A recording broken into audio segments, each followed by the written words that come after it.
Hello friends, आज के इस वीडियो में बात करने वाले हैं कुछ ऐसे इंपॉर्टेंट वर्ड्स के बारे में जो सभी एग्जाम्स के लिए काफ़ी इंपॉर्टेंट है और साथ ही साथ आप अपने डेली लाइफ में भी यूज़ करके अपने स्पोकन लैंग्वेज को भी इम्प्रूव कर सकते हैं। तो चलिए स्टार्ट करते हैं। आज का पहला वर्ड है स्पायरलिंग। स्पायरलिंग का मतलब होता है बढ़ना, यानी किसी वस्तु की मात्रा या फिर साइज में बढ़ोतरी होना। आप स्पायरलिंग के जगह पे इंक्रीज का भी यूज़ कर सकते हैं, सोर का भी यूज़ कर सकते हैं या फिर सर्ज का भी यूज़ कर सकते हैं। इन सभी का मतलब होता है बढ़ना। अगला वर्ड है स्टेपल्स। स्टेपल्स का मतलब होता है मुख्य भाग। आप स्टेपल्स की जगह मेन पार्ट का भी यूज़ कर सकते हैं, क्रक्स का भी यूज़ कर सकते हैं या फिर बल्क। इन सभी का मतलब होता है मुख्य भाग। अगला वर्ड है सीमिंगली। सीमिंगली का मतलब होता है उचित रूप से। उचित रूप से सीमिंगली की जगह पे आप राइटली का भी यूज़ कर सकते हैं, ऑस्टेंसिबल का यूज़ कर सकते हैं या फिर अपरेंटली का भी यूज़ कर सकते हैं। इन सभी का मतलब होता है उचित रूप से। अगला वर्ड है बिनाइन। बिनाइन का मतलब होता है उदार, यानी जो दयालु हो। तो बिनाइन के जगह पे आप काइंड का भी यूज़ कर सकते हैं, कॉन्जेनियल का भी यूज़ कर सकते हैं या फिर कार्डियल का भी यूज़ कर सकते हैं। इन सभी का मतलब होता है उदार या फिर दयालु।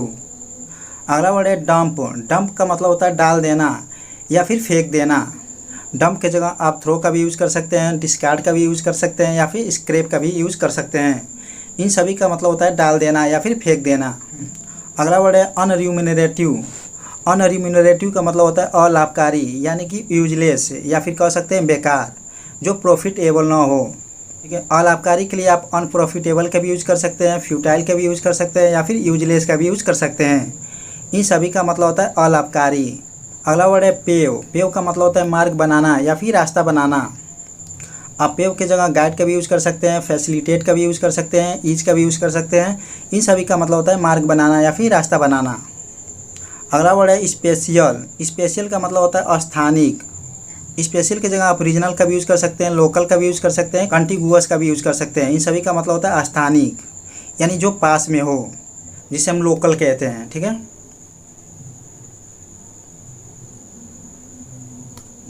अगला वर्ड है डिसोनेंट। डिसोनेंट का मतलब होता है बेसुरा। बेसुरा का मतलब होता है जिसका आवाज़ सुरीला ना हो, यानी कर्कश हो, उसे हम बोलते हैं बेसुरा। आप डिसोनेंट के जगह पे अनमेलोडियस का भी यूज़ कर सकते हैं, डिस्कार्डेंट का भी यूज़ कर सकते हैं या फिर केकोफोनस का भी यूज़ कर सकते हैं। इन सभी का मतलब होता है बेसुरा। अगला वर्ड है बिलीप। बिलीप का मतलब होता है समस्या या फिर परेशानी। आप बिलीप के जगह पे प्रॉब्लम का भी यूज़ कर सकते हैं, ग्लीच का भी यूज़ कर सकते हैं या फिर हिक्कप का भी यूज़ कर सकते हैं। हिक्कप का एक और मतलब होता है हिचकी लेना।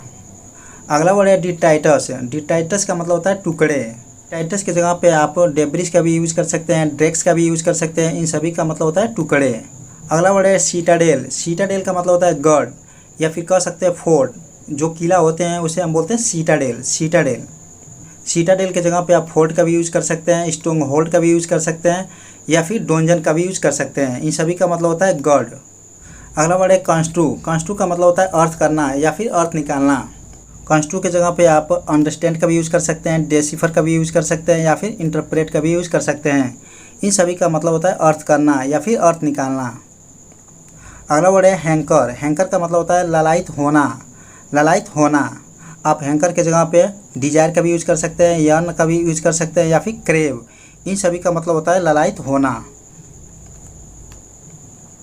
अगला वर्ड है फर्टिव। फर्टिव का मतलब होता है गुप्त। आप फर्टिव की जगह पे कोवर्ट का भी यूज़ कर सकते हैं, क्लैंडेस्टीन का भी यूज़ कर सकते हैं, सरप्सिसस का भी यूज़ कर सकते हैं। इन सभी का मतलब होता है गुप्त। ठीक है। अगला वर्ड है अरे। अरे का मतलब होता है क्रम में रखना या फिर सजा के रखना। अरे के जगह पे आप अरेंज का भी यूज़ कर सकते हैं, असेंबल का भी यूज़ कर सकते हैं या फिर अलाइन। इन सभी का मतलब होता है क्रम में रखना या फिर सजा के रखना। अगला वर्ड है आर्डेन। आर्डेन का मतलब होता है नियुक्त करना। आर्डेन के जगह पे आप अपॉइंट का भी यूज़ कर सकते हैं, एनवाइंट का भी यूज़ कर सकते हैं या फिर डेजिग्नेट का भी यूज़ कर सकते हैं। इन सभी का मतलब होता है नियुक्त करना। अगला वर्ड है मर्क्यूरियल। मर्क्यूरियल का मतलब होता है चंचल। मर्क्यूरियल की जगह पे आप वोलेटाइल का भी यूज़ कर सकते हैं, कैप्रिसियस का भी यूज़ कर सकते हैं या फिर इरेटिक का भी यूज़ कर सकते हैं। इन सभी का मतलब होता है चंचल। अगला वर्ड है आउटकम। आउटकम का मतलब होता है परिणाम। आप आउटकम के जगह पे रिजल्ट का भी यूज़ कर सकते हैं, कॉन्सिक्वेंस का भी यूज़ कर सकते हैं या फिर आफ्टर मैथ का भी यूज़ कर सकते हैं। इन सभी का मतलब होता है परिणाम। अगला वर्ड है डिसवर्सल। डिसवर्सल का मतलब होता है वितरण, यानी किसी भी चीज़ का वितरण करना। आप डिसवर्सल के जगह पे डिस्ट्रीब्यूशन का भी यूज़ कर सकते हैं, अपोर्शनिंग का भी यूज़ कर सकते हैं या फिर डिस्पेंसेशन का भी यूज़ कर सकते हैं। इन सभी का मतलब होता है वितरण।